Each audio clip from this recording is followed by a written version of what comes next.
லாஜிக்காக நம்ம சவுக்கு சங்கருக்கு ஆதரவாக பேசுகிறன்றது இல்லை. நீங்கள் நியாயமாக ஒரு திமுக வழக்கறிஞரை இந்த மாதிரி கேமராலாம் வைக்காமல் நீங்கள் உட்கார வச்சு என்ன சார் என்னங்க பண்ணுறதுன்னு போலீஸ் ஆஃபீஸரே எங்கிட்ட லூஸ் தனமாக பண்ணுறாங்க. இந்த 17 வழக்குகள் போட்டிருந்தாங்க. மே 12 குண்டாஸ் போட்டாங்க. ஆகஸ்ட் 9 அந்த குண்டாஸை அவங்க அம்மாவுடைய முயற்சினால உடைச்சாங்க. சரி, மறுபடியும் எதுக்கு குண்டாஸ் போடணும்? பழிவாங்கும் நடவடிக்கை தான், வேற என்ன. தண்டனை கோர்ட்டு கொடுக்க போகுது. நீங்கள் வழக்கம் போட்டு நீங்களும் தனிச்சையாக ஒரு மனிதனை தண்டிப்பது என்பது ஒரு குற்றத்துக்கு 2 தண்டனை கொடுப்பீங்க. அதாவது திமுகவை எதிர்க்கிறாரு, அதனால கைது செய்யப்பட்டார், அப்படிதான் நினைக்கிறேன். திமுக எதிர்க்கிறனாலாம் கைது பண்ணுறாங்களா அப்படின்ற கேள்வி வரும். எத்தனை பேர் எதிர்க்கிறாங்க, அவங்கள எல்லாமா கைது பண்ணுறாங்க? அதான் கேட்குறாங்க. அப்படின்னு பார்த்தா நீங்கள் என்ன கைதாயிருக்கு? இல்லை இல்லை, அப்புறம் சிறையில் வச்சு காவலர்கள் கையை உடைக்கிறாங்க. உண்மைதானே அது கையை உடைக்கிறது? அதாவது உண்மையா அப்படின்னு கொஸ்டின் மார்க் நீங்கள் போட்டீங்கன்னு சொன்னால் அதுக்கு ஒரே ஒரு உதாரணம் தான் சொல்ல முடியும். இது சம்மந்தமாக சிறைத்துறை ஐஜியே சொல்கிறாரு. நாம் எந்த உயர் அதிகாரி கூட விமர்சனம் பண்ணக்கூடாதுன்றது இல்லை, விமர்சனம் பண்ணலாம். அதான் விமர்சனம் பண்ணலாம். இப்போ காவல்துறை அதிகாரிகள் தவறு பண்ணுறாங்கன்றாங்க, அதை சோசியல் மீடியாவில் உட்காந்து விமர்சனங்கள் பண்ணலாம். ஆனால் கொச்சையாக பேசக்கூடாது. பொதுவாக இந்த மாதிரியான குண்டாஸ் அப்படிங்கிற விஷயத்த யார் மேலே தான் போடுவாங்க அப்படிங்கிற கேள்வி வரும் இயல்பாகவே. விபச்சார விடுதி நடத்துகிறவன், கள்ளச்சாரம் காசுறவன், அது போன்ற நபர்கள் மீது தான் குண்டர் சட்டம் அதாவது போதைப் பொருள் நடக்கும் தானே எல்லாமே. அப்படின்னா ஒரு 450 கிராம் இவர்கிட்ட கஞ்சா இருந்துச்சுன்னு சொல்லி தானே வழக்கை போட்டுருக்காங்க. அப்போ குண்டர் சட்டம் போடுறது தப்பு இல்லைன்றாங்க தானே. வெளியே வர்றது வாய்ப்பு இருக்கா இல்லைன்ற கேள்வி. இல்லை, வெளியே வருவதற்கு வாய்ப்பு இருக்கா இல்லையான்ற கொஸ்டின் மார்க்கெல்லாம் போடாதீங்க. இல்லை, அடுத்தடுத்து குண்டாஸ் பார்த்தா வெளியே வரதுக்கு வாய்ப்பு இல்லை. கொஸ்டின் மார்க் போனா கொலை பண்ணிட்டு போனானா, கொள்ளடிச்சு போனானா, இல்லை பெண்களை வச்சு விபச்சாரம் பாருங்க, ஊழல் பண்ணிட்டு போனானா பல கோடி ரூபாய் இவங்கள மாரி. நேற்று ஒரு வழக்கு கோயம்புத்தூரில் கூப்பிட்டு போகிறாங்க முந்தானே, அது தேவர் ஜெயந்தியை பற்றி தவிர அதுக்கு கூட போலீஸ் கஸ்டடி எடுக்கிறாங்க பாரு. நீங்கள் என்ன கேட்க விரும்புறீங்க? நேரடியாக கேட்க வேண்டியதானே. இல்லை, நேரடியாக நான் என்ன கேட்குறோம், நீங்கள் என்ன எதிர்பார்க்க? இல்லை,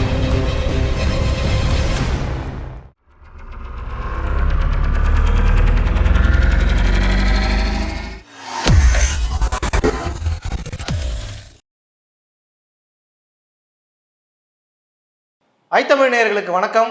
இன்றைய நேர்காணலில் நம்மோடு இணைந்திருப்பவர் ஐஎன்எல்பி கட்சியினுடைய தலைவர் திரு தடா ரஹீம் அவர்கள். வணக்கம். வாங்க. கடந்த பேட்டியிலே நம்ம பேசியிருந்தோம் சவுக்கு சங்கரை பற்றி. இன்றைய பேட்டியும் சவுக்கு சங்கரை பற்றி நம்ம பேச போகிறோம். 17 வழக்குகள் போட்டிருந்தாங்க. குண்டாஸ் வேற போட்டிருந்தாங்க. மே 12 குண்டாஸ் போட்டாங்க. ஆகஸ்ட் 9 அந்த குண்டாஸை அவங்க அம்மாவுடைய முயற்சினால உடைச்சாங்க. சரி, மறுபடியும் எதுக்கு குண்டாஸ் போடணும்? பழிவாங்கும் நடவடிக்கை தான், வேற என்ன. திமுக அரசு சவுக்கு சங்கர் தொடர்ந்து சோசியல் மீடியாவில் சமூக வலைத்தளங்களில் திமுகவின் மக்கள் விரோத செயல்பாடுகளை முதல் நாளாக நின்று பேசிட்டு வராப்புல. முக்கியமான ஊடகங்கள் பேச பயந்து ஒதுங்கின விஷயங்கள்லாம் சவுக்கு சங்கர் இப்படி சோசியல் மீடியாவில் உட்காந்து பயங்கரமாக பேசுறது, அது திமுகவுக்கு மிகப்பெரிய ஒரு பின்னடைவாக இருக்குது.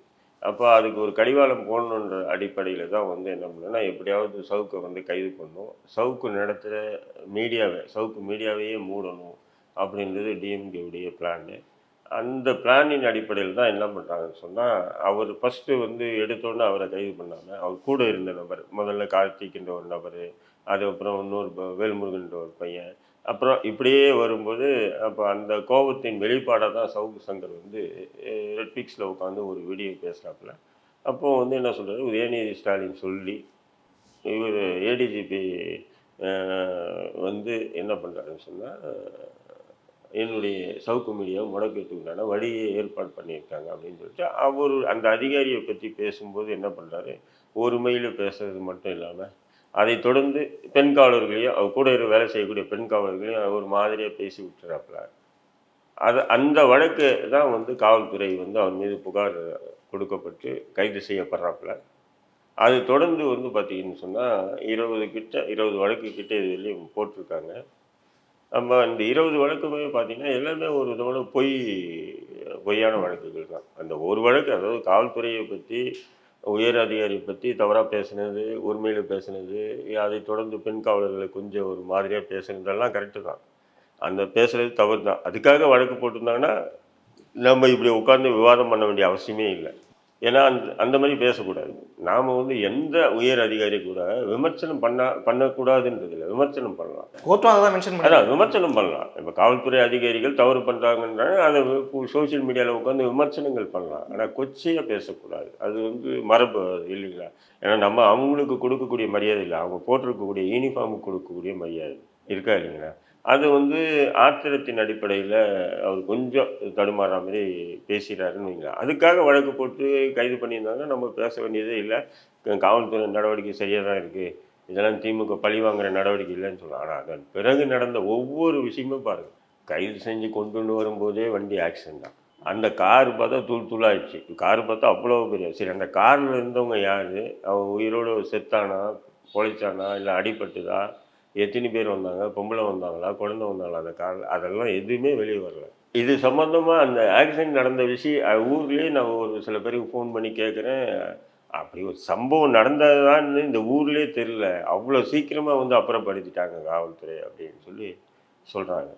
அப்போது இது வந்து என்னென்னா, சவுக்கு சங்கரை ஒரு மரண பயத்தை ஏற்படுத்தணும் சொல்லுவாங்களே, டே அவனை சாகடிக்காத, மரண பயத்தை ஏற்படுத்தி ஜோக்கு சொல்லுவாங்கள்ல, அந்த மாதிரி ஒரு மரண பயத்தை ஏற்படுத்தி இருக்காங்க.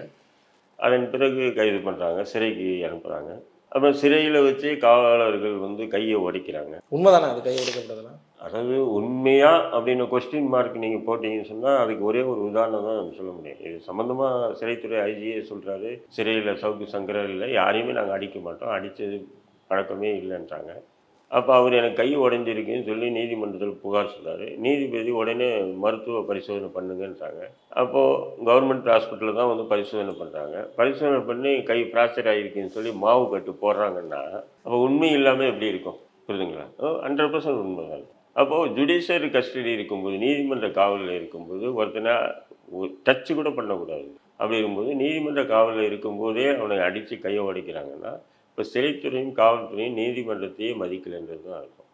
இப்போ அதை தொடர்ந்து என்ன பண்ணுறாங்க, பெண் காவலர் வச்சு கூப்பிட்டு வர்றது, பெண் காவலர் மூலியமாக டீஸ் பண்ணுறது. பெண் காவலர் வச்சு நீங்கள் கூப்பிட்டு வரீங்க, அந்த புகைப்படம்லாம் சோஷியல் மீடியாவில் வந்தது. நிச்சயம் அந்த சவுக்கு சங்கர் அந்த பெண் காவலர்கள் எல்லாமே இருக்காங்க.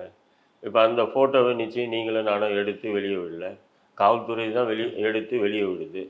அப்போ காவல்துறை எடுத்து வெளியே விடுதுன்னா இதை எப்படி வெளியிட முடியும்? காவல்துறை ஏன் வெளியிடுறாங்க பாருங்கள், நாங்கள் வந்து எவ்வளோ கேவலப்படுத்துகிறோம் பாருங்கள் இவனை.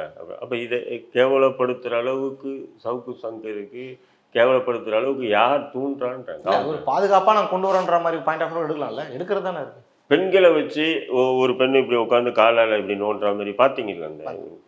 இந்த புகைப்படம்லாம் காவல்துறை தானே வெளியிடுது. சரி, இன்றைக்கி வந்து ஏதோ ஒரு திமுக வந்து சப்போர்ட் பண்ணுது, ஏதோ ஒரு அதிகாரி உங்களுக்கு சொல்கிறார், நீங்கள் எல்லாமே வந்து இது பண்ணுறீங்க. நாளைக்கு அந்த புகைப்படங்களை வச்சு மனித உரிமை வரையும் போய் விசாரணைக்கு போய் இதேமாரி நான் மன ரீதியாக உளைச்சலுக்கு ஆளானேன், இந்த பெண்கள்லாம் பாருங்கள் காவலர்கள் அப்படின்னு சொல்லிட்டு ஒரு ஒரு வழக்கு போட்டாங்கன்னு சொன்னால் பாதிக்கப்படுறது அந்த பெண் காவலர்கள் தான். இவங்களுக்கு உத்தரவு போட்ட அதிகாரி பாதிக்கப்பட மாட்டாங்க.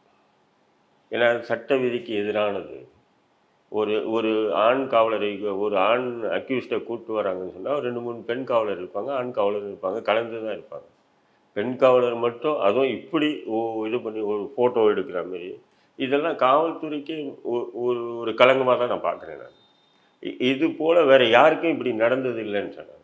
இல்லை, அந்த இப்போ இன்னைக்கு நேற்று நடந்த அந்த பத்திரிகை சந்திப்பில் கூட சவுக்கு சங்கருடைய வழக்கறிஞர் பேசுகிறாரு, பெண் காவலர்கள் வச்சிருக்கிறதுனால அவரால் ஒரு இயற்கை உபாதையை கூட நிறைவேற்ற முடியல, ரொம்ப கூச்சப்படுறாருன்ற மாதிரி சொல்கிறாங்க. அந்த மாதிரிலாம் இருக்கா என்ன? அதான் சொல்கிறேன். அப்போ இதெல்லாம் வந்து ஒரு திட்டமிட்டு ஒரு மன உளைச்சலை ஏற்படுத்தணும்னு சொல்லி நீங்கள் பார்க்குறீங்கன்னு சொன்னால் அது வந்து பெண்மைக்கு நீங்கள் தான் அவமரியாதை பண்ணீங்க. பெண் காவலர்களை சவுக்கு சங்கர் தவறாக பேசிட்டாருன்ட்டு நீங்கள் பெண் காவலர் அதை விட மோசமாக அவமானப்படுத்துறீங்க காவல்துறையை அப்படின்போது எந்த மாதிரி நம்ம ஏற்றுக்க முடியும் சொல்லுங்கள்? அப்போது வந்து இது முழுக்க முழுக்க அரசியல் பழிவாங்கும். அவர் அதை பேசினார் தப்புன்னு சொன்னால் கோர்ட் ஆச்சு, வழக்கு போட்டீங்க, கோர்ட் ஆச்சு, அவராச்சு. புரியுதுங்களா? தண்டனை கோர்ட்டு கொடுக்க போகுது. நீங்கள் வழக்கும் போட்டு நீங்களும் தனிச்சையாக வந்து ஒரு மனிதனை தண்டிப்பது என்பது ஒரு குற்றத்துக்கு 2 தண்டனை கொடுக்க முடியாது இல்லையா? அதாவது திமுகவை அவர் வந்து எதிர்க்கிறாரு, அதனால கைது செய்யப்பட்டார் அப்படிதான் நீங்க சொல்ல வர்றது. திமுகவை எதிர்க்கிறாருன்றது இல்லை, திமுகவுடைய முக்கியமான விஷயங்கள் இன்னைக்கு செந்தில் பாலாஜி ஜெயிலில் போய் இருக்காருன்னு சொன்னால் முக்கிய காரணம் வந்து சவுக்கு சங்கருடைய பேச்சுக்கள் தானே. சவுக்கு சங்கருடைய ஆதாரங்களுடன் கூடிய அந்த இது தானே வந்து ஐடி ரைடு, அதுக்கப்புறம் அமலாக்கத்துறை, அதுக்கப்புறம் சிறை எல்லாமே ஒவ்வொன்று பார்க்குறது இல்லையா. அப்போ காவல்துறை விட திமுக அரசு உன்னிப்பாக கவனிக்குதா இல்லைங்க. ஏற்கனவே வந்து இதே திமுக அரசு அதிமுக ஆட்சியில் சவுக்கு சங்கருடைய மெட்டீரியல், அதாவது அவர் வெப்சைட்டில் அப்போது வெப்சைட்டு சவுக்கு வெப்சைட்டில் எழுதுகிற அந்த ஆர்டிக்கலை வச்சு இவர்கிட்ட மெட்டீரியல் வாங்கி தான் ஒரு 18 வழக்கு கிட்ட போட்டுருக்கோம் அதிமுகவுக்கு எதிராக. என்ஆர் இளங்கோவன் போட்ட வழக்குகள் எல்லாமே பார்த்தீங்கன்னு சொன்னால் சவுக்கு சங்கரை வந்து இந்த இது ஆர்டிக்கல் போட்டிருக்கல, இதை பற்றி மெட்டீரியல் இருந்தால் கொடுங்க, நான் கேஸ் போட போகிறேன்னு சொல்லிட்டு எஸ்ஆர்எஸ் பாரதி போட்ட மாதிரி என்ஆர் இளங்கோவன் பதிவு பண்ணியிருக்காரு. அப்போல்லாம் சவுக்கு சங்கர் இனிச்சாங்க. அப்போ சவுக்கு சங்கர் கொடுக்குற மெட்டீரியல் கரெக்டாக இருக்குன்றது திமுகவுக்கு நல்லா தெரியும். இப்போ ஆளுங்கட்சியாக இருக்கும்போது இப்போவும் மெட்டீரியல் இவங்ககிட்ட கரெக்டாக போகுதுங்கும்போது அப்போ இவனை ஒடுக்கணும், இவனை அழிக்கணும். இப்போ பெரும்பாலும் என்ன, திமுகன்றது மலை மாரி ஒரு கட்சி, அதை அழிக்கிறதுக்கு சவுக்கு சங்கர் என்ன அப்படின்னு சொல்லி அந்த பாயிண்ட் தான் வரும். சவுக்கு சங்கர். ஆனாலும் ஒரு பெரிய பலூனுக்கு சவுக்கு சங்கர் கூட சொன்னார், என்ன மென்ஷன் பண்ணாருன்னா, என்னை பார்த்து திமுக அரசு அஞ்சுகிறது அப்படிங்கிற மாதிரிலாம் சொல்லிட்டு போறாரு உள்ளவர். அந்த அளவுக்கு திமுக அரசு என்ன பயம்? திமுகவுக்கு தெரியும் இல்லைங்க, கடந்த அதிமுக ஆட்சியில் பல ஊழல். இப்போ குட்கா ஊழல் வழக்கு யார் போட்டது? ஃபுல்லாக சவுக்கு சங்கர் கொடுத்த மெட்டீரியல் வச்சு தான் போட்டது. அதுபோல் பல வழக்குகள் இருக்குது. அப்போ அந்த விஷயம்லாம் திமுகவுக்கு தெரியும் இல்லையா. அப்போ திமுக என்ன நினைக்குதுன்னா, இப்போ கூட வந்து நம்முடைய கவர்மெண்ட்டுடைய ரகசியங்கள் எப்படி அதிமுக கவர்மெண்ட் இருக்கும்போது ரகசியங்கள்லாம் கசிஞ்சு நமக்கு கொடுத்தாங்க, அதேமாரி இப்போ வரக்கூடிய நம்ம அரசாங்கம் நடத்தக்கூடிய இந்த சில பல தவறுகளை வந்து இவனுக்கு கசியுது. இதை வந்து இவன் வந்து அரசியல் ரீதியாக பெரிய வெளிக்கொண்டு வரான் போது அது நமக்கு மிகப்பெரிய பின்னடைவை கொடுக்கும் அப்படின்றது தான் சவுக்கு சங்கருடைய காரணம் பண்ணுறது. திமுக எதிர்க்கிறனாலாம் கைது பண்ணுறாங்களா அப்படின்ற கேள்வி வருது. எத்தனையோ பேர் எதிர்க்கிறாங்க, அவங்கள எல்லாமா கைது பண்ணுறாங்க. அதான் கேட்குறேன் அப்படின்னு பார்த்தா நீங்கள் என்ன கைதாயிருக்கு? இல்லை, அதாவது நிறைய பேர் எதிர்க்கலாம், இருந்தாலும் சவுக்கு சங்கருடைய மெட்டீரியல் அதை அவங்க கொடுக்கக்கூடிய அந்த இது இருக்குது பார்த்தீங்களா, அது வந்து எதிர்கட்சிகள் தங்களுக்கு சாதகமாக பயன்படுத்துகிறாங்க. அப்போ அது வந்து ஆளும் கட்சிக்கு வந்து மிகப்பெரிய ஒரு விதமான அச்சுறுத்தலை நெருக்குதலை கொடுக்குது. இதுதான் மெயின் மேட்ரு. அதனால தான் சவுக்கு சங்கரை இப்படி வந்து ரவுண்டு கட்டி அடிக்கிறாங்க. இப்போ அவன் மீது போடப்பட்ட வழக்கு அத்தனையுமே பொய் வழக்கு. சரி, கஞ்சா கேஸு போட்டீங்க, வீட்டில் வந்து சோதனை பண்ணீங்க. இப்போது என் மீது ஒரு வழக்கு போட்டு என்னை வீட்டில் சோதனை பண்ணிங்கன்னா, என் மீது போடப்பட்ட வழக்கு இருக்குதுங்களா, அந்த வழக்கு சம்பந்தமான ஆவணங்களோ, அந்த வழக்கு சம்பந்தமான ஆயுதங்களோ, அந்த வழக்கு சம்பந்தமான மெட்டீரியலுக்கு மட்டும்தான் தேடி கண்டுபிடிக்கணும். என் வீட்டில் 1000 பொருள் இருக்கான், அதெல்லாம் எடுத்துகிட்டு போகிறதுக்கு காவல்துறைக்கு அனுமதியே இல்லை, சட்ட விதிக்கு எதிரானது. ஆனால் இவங்க என்ன பண்ணுறாங்க, வீட்டில் சோதனை பண்ணி வீட்டில் இருந்த ஃபோனு, காசு கூட 2 லட்ச ரூபா, ஃபோனு, காசு, டிவி எல்லாத்தையும் அள்ளிட்டு போயிட்டாங்க. ஆஃபீஸில் கம்ப்யூட்டரு, கேமராலாம் என்னையா பண்ணிச்சு உங்களுக்கு? கேமராலாம் நீதிமன்றத்தில் சாட்சியாக கொண்டு வர போகிறீங்களா? அப்போது இது வன்மம் தானே, சொல்லுங்கள். அதேமாதிரி ரெட்பிக்ஸ் மீது வழக்கு போடுறீங்க. ரெட்பிக்ஸ் அலுவலகத்துலேயும் வீட்லேயும் புகுந்து நீங்கள் என்ன பண்ணுறீங்க, அவங்க மனைவி பேரில் இருந்த டாக்குமெண்ட்டெல்லாம் வேணும்னு எடுத்துகிட்டு போகிறீங்க. இதெல்லாம் சட்ட விதிக்கு புறமானது இல்லாமல் எப்படி? உங்களுக்கு என்ன, நீங்கள் சோதனை பண்ணுறது என்ன? அந்த வழக்கு சம்பந்தமான விஷயங்கள் ஆதாரங்கள் எதுனா இருக்கான்னு தான் பார்க்கணும். அவங்க மனைவி பேரில் இருக்குது, புள்ள பேரில் இருக்குதுன்னு சொன்னால் அது அமலாக்கத்துறை வந்து பார்ப்பான். அவங்க அது வருமானத்துக்கு அதிகமாக சொத்து சேர்த்து இருந்தாங்கன்ற மாதிரி ஒரு குற்றச்சாட்டு வந்து அது அமலாக்கத்துறை எதுக்கு மயிரப்புடுங்கக்கா இருக்கா? ஐடி இடின்னு சொல்லிட்டு எதுக்கு இருக்காங்க, புரியுதுங்களா உங்களுக்கு? நான் லாஜிக்காக பேசுகிறேன். அப்போ ஆனால் இவங்க என்ன பண்ணுறாங்க, அந்த ஆவணங்கள் எல்லாம் எடுத்துகிட்டு போகிறாங்களே, அந்த டாக்குமெண்ட் எல்லாம் எடுத்துகிட்டு போகிறாங்கல்ல. அப்போ இது வந்து முழுக்க ஒரு விதமான ஒரு அச்சுறுத்தலை வந்து ஏற்படுத்துறது வந்து இது வந்து தவறான முன்னுதாரணம் இல்லை. பொதுவாக இந்த மாதிரியான குண்டாஸ் அப்படிங்கிற விஷயத்த யார் மேலே தான் போடுவாங்க அப்படின்னு ஒரு கேள்வி வரும் இயல்பாகவே. இல்லை, குண்டச்சட்டைன்னு சொன்னால் அதுக்கு ஒரு இதுவே இருக்குது. எப்படின்னு சொன்னீங்கன்னா, விபச்சார விடுதி நடத்துகிறவன், விபச்சாரம் பண்ணுறவங்களுக்கு இல்லை, விபச்சார விடுதி நடத்துகிறவனை, அப்புறமா வந்து கள்ளச்சாரம் காசுறவனை, மணல் கடத்துறவனை, வன பாதுகாப்பு அதாவது இயற்கை இது வந்து கொலை அது போன்ற நபர்கள் மீது தடுப்பு காவல் என்கின்ற குண்டர் சட்டம் வந்து பாய்ச்சுவது தான் நேச்சுரல். அப்புறம் பொதுமக்களுக்கு பலங்கம் விளைவிக்கக்கூடிய ரவுடிஸ், கத்தியை தூக்கிட்டு தெரியுது அந்த மாதிரி ரவுடிஸ், அது போன்ற நபர்கள் மீது தான் வந்து குண்டர் சட்டம் வந்து அதான் போதைப் பொருளும் அடக்கம் தானே எல்லாமே. அப்படின்னா ஒரு 450 கிராம் இவர்கிட்ட கஞ்சா இருந்துச்சுன்னு சொல்லி தானே வழக்கை போட்டிருக்காங்க. அப்போ குண்டர் சட்டம் போடுறது தப்பு இல்லைன்ற மாதிரி தான் இருக்கு. அதான் நீங்கள் வழக்கு போட்டுருவீங்க அப்படின்னு பார்த்தீங்கன்னு சொன்னால் 10 லட்சம் பேர் சென்னையில் மட்டும் நீங்கள் கைது பண்ண வேண்டியதாக இருக்கும். 10 லட்சம் பேர் குறைஞ்சது கஞ்சாவுக்கு அடிமையாக இருக்கான். கஞ்சா பவுடர், அப்புறம் வந்து மாத்திரை, ஊசின்னு சொல்லி ஒரு 10 லட்சம் பேர் குறைஞ்சபட்சம் நான் சொல்கிறேன், அதுக்கு மேலே தான் இருக்கும், அடிமையாக இருப்பான். அவங்களெல்லாம் கைது பண்ண முடியுமா? இல்லை. அதை விற்கக்கூடிய நபர்களை தான் கைது பண்ண முடியும். விற்கக்கூடிய நபர்களை தான் வந்து குண்டாசம் போட முடியும். புரியுதுங்களா உங்களுக்கு? இனி அவன் வெளியே வந்து விற்கக்கூடாதுன்றதுக்காக போடுறது, அச்சுறுத்துது. அப்போ அடித்தான்றதுக்காக ஒருத்தர் வந்து கைது பண்ணுறதே சட்டவிரோதம். அதுக்கப்புறம் அந்த வழக்குல வந்து குண்டாஸ் போடுறது அதோட அநியாயம். இப்போ வீட்டிலேருந்து எடுத்தாங்க 2 கிலோ, வீட்டில் எடுத்தாங்க 2 கிலோன்னு என்ன ஆதாரம் இருக்குது? நீங்களாக போனீங்க, நீங்களாக பூட்டை உடைச்சிங்க, வீட்லேயும் ஆள் இல்லை, ஆஃபீஸ்லேயும் ஆள் இல்லை, பூட்டை உடைச்சி உள்ளே போனீங்க, நீங்களே எடுத்துகிட்டு எடுத்துகிட்டு வந்தது என்ன இருக்குது? நீங்கள் என்ன மீடியாக்காரனை கூட கூட்டு போனீங்க? இல்லை அந்த குடும்பத்தார் வந்த பிறகு தான் நீங்கள் உள்ளே போனீங்களா? இல்லையே. நீங்கள் பாட்டுக்கு பூட்டை உடைச்சிங்க, உள்ளே போனீங்க, சர்ச் பண்ணீங்க, எல்லாத்தையும் எடுத்துக்கிட்டீங்க, வெளியே போகும்போது கஞ்சா இருந்ததுன்னு சொன்னீங்க, அவ்வளோதான். பூட்டை மறுபடியும் பூட்டிட்டு சீல் வச்சுட்டு வந்துட்டீங்க வீட்டில். அதேமாதிரி அலுவலகத்துக்கு போனீங்க, இதேமாரி உள்ள இந்த கேமரா எல்லாத்தையும் அள்ளிட்டு போயிட்டு மறுபடியும் சீல் வச்சுட்டு கஞ்சாவும் இருந்தது எடுத்தோம் அப்படின்னு சொல்கிறீங்க. இருந்ததா இல்லையா அப்படின்ட்டு ஆயிரக்கணக்கான கேள்வி இருக்குது. அப்போ நீங்கள் என்ன பண்ணணும்? அந்தளவுக்கு ஒரு இதுவாக இருக்கும்போது நீங்கள் வந்து பப்ளிக்கை கொண்டு போக முடியாது, மக்கள் நிறைய பேர் இருப்பாங்கன்னு வைங்க, மீடியாவை கூப்பிட்டு போயிருக்கலாம்ல உள்ள. நீங்கள் வந்து அவங்க சோதனை பண்ணும்போது கேமரா வச்சுட்டு பார்த்துருப்பீங்கள்ல, அவங்க வச்சு எடுக்கிறாங்களா?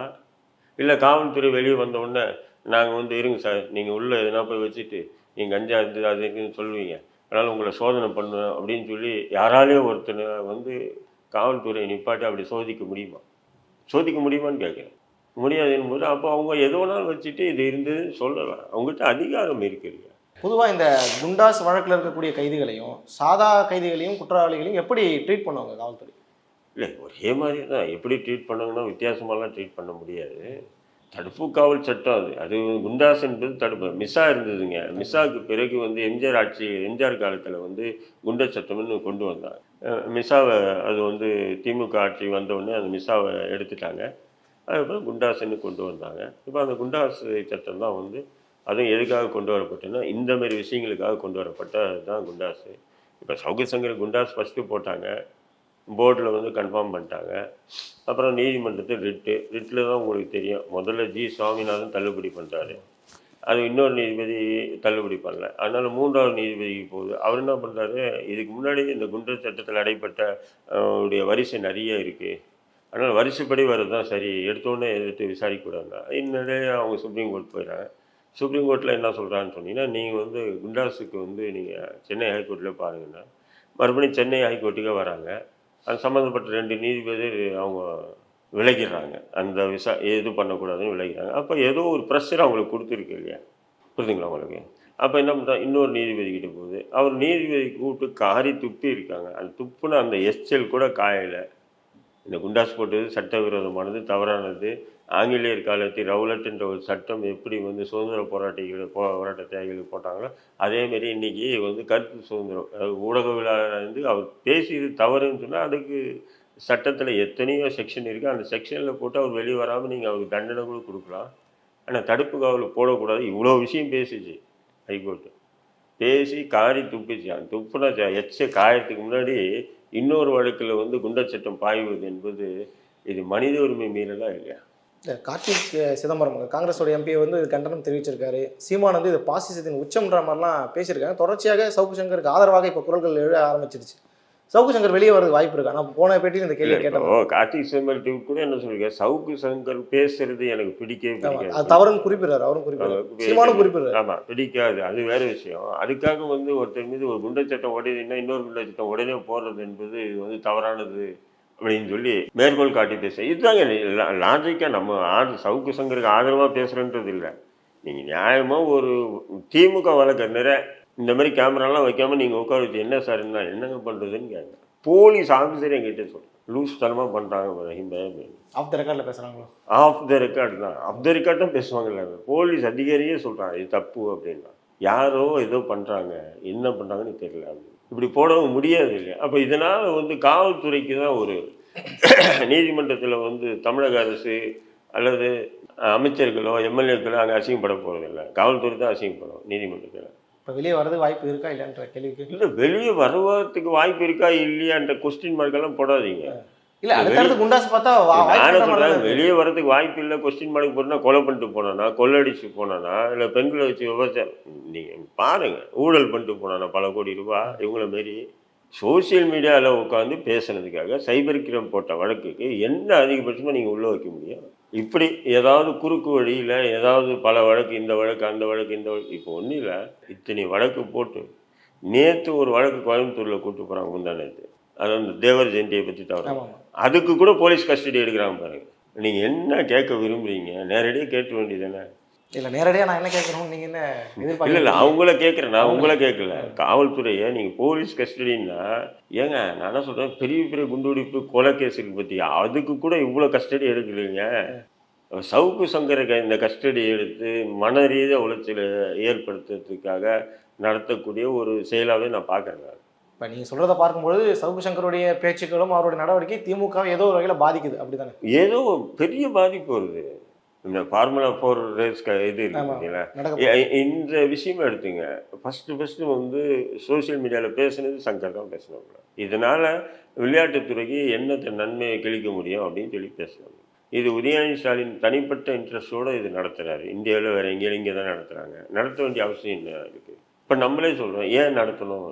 இப்போ சென்னையில் அதுவும் வந்து ஈக்காட்டு அந்த சைடு கார் ரேஸ் நடத்துவாங்க. இது சென்னையில் வந்து இருங்காட்டுக்கோட்டை அந்த மாதிரி பகுதியில் வந்து பார்த்தீங்கன்னு சொன்னால் இந்த மாதிரி கார் ரேஸ் நடத்துறதுக்கு இருக்குது.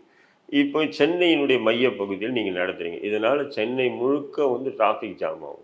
2 நாள் 3 நாள் டிராஃபிக் ஃபுல்லாக ஜாம் ஆகும். ஏற்கனவே இந்த மெட்ரோ ரயில் திட்டம்னு சொல்லிட்டு இன்றைக்கி ஒரு ரூட் வந்தோம்னா அடுத்த நாள் அந்த ரூட் வந்தோம்னா பிளாக் பண்ணி வச்சுருக்கா, இன்னொரு ரூட்டு திருப்பி விடுறான். இப்படிலாம் நம்ம வந்து சென்னை வாசிகள் கஷ்டப்பட்டுருக்கோம் டிராஃபிக்கில், நேச்சுரலாக இல்லையா? அப்போ இன்றைக்கி திடீர்னு இப்படி வந்து இவங்க வந்து இந்த ஃபார்முலா 4 கார் ரேஸ் வந்து கொண்டு வராங்கன்னும் போது இதனால் என்ன நன்மைன்ற? சரி, இதை வந்து உங்களை மாரி நபரோ என்னை மாரி நபர்களோ அல்லது நம்முடைய வாரிசு உங்கள் வாரிசோ கார் ரேஸில் வந்து கலந்துக்கிட்டு நம்மளும் வந்து இப்படி ஒரு பெரிய ஒரு வீரனாக ஆகணும்னு நினச்சி பார்க்க முடியுமா?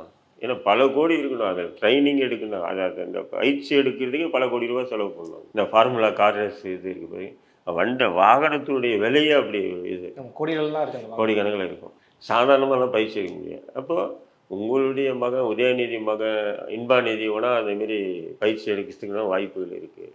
இந்த அஜித் போன்ற நடிகர்களுக்கு வாய்ப்பு இருக்குது. பெரிய பெரிய கோட்டீஸ்வரனுக்காக நீங்கள் வந்து சென்னை நகரத்தில் நடத்தி அப்போது வேர்ல்டு கார்ப்பரேட் கார் கம்பெனிகளுடைய தூண்டுதலில் அவங்கக்கிட்ட ஏதோ ஒரு வகையில் நீங்கள் வந்து என்ன பண்ணுறீங்க, அது என்ன ஒரு வகையில் காம்ப்ரமைஸ் ஆகி நீங்கள் இதை வந்து தமிழக மக்களுடைய வரி பணத்தை வேஸ்ட் பண்ணும்போது இது என்ன சொல்லுங்கள்? இப்போ இதை வந்து சவுக்கு சங்கர் அன்றைக்கி எதிர்த்தாப்புல, நேற்று கூட அதான் பேசியிருக்காரு ப்ரெஸ்ஸில். அந்த கார் ரேஸ் முடிகிற வெளியே என்ன வெளியிட மாட்டாங்க, போய் கேஸ் போட்டுகிட்டே இருப்பாங்க. தொடர்ச்சியாக பார்ப்போம் சவுக்கு சங்கர் எந்த மாதிரி நடவடிக்கை போகுதுன்னு நம்ம பார்ப்போம். மக்கள்கிட்ட கொண்டு போய் சேர்ப்போம். இந்த விவகாரத்தில் மக்களே முடிவெடுக்கட்டும். நேரம் ஒதுக்கி பேட்டி கொடுத்தமைக்கு நன்றி.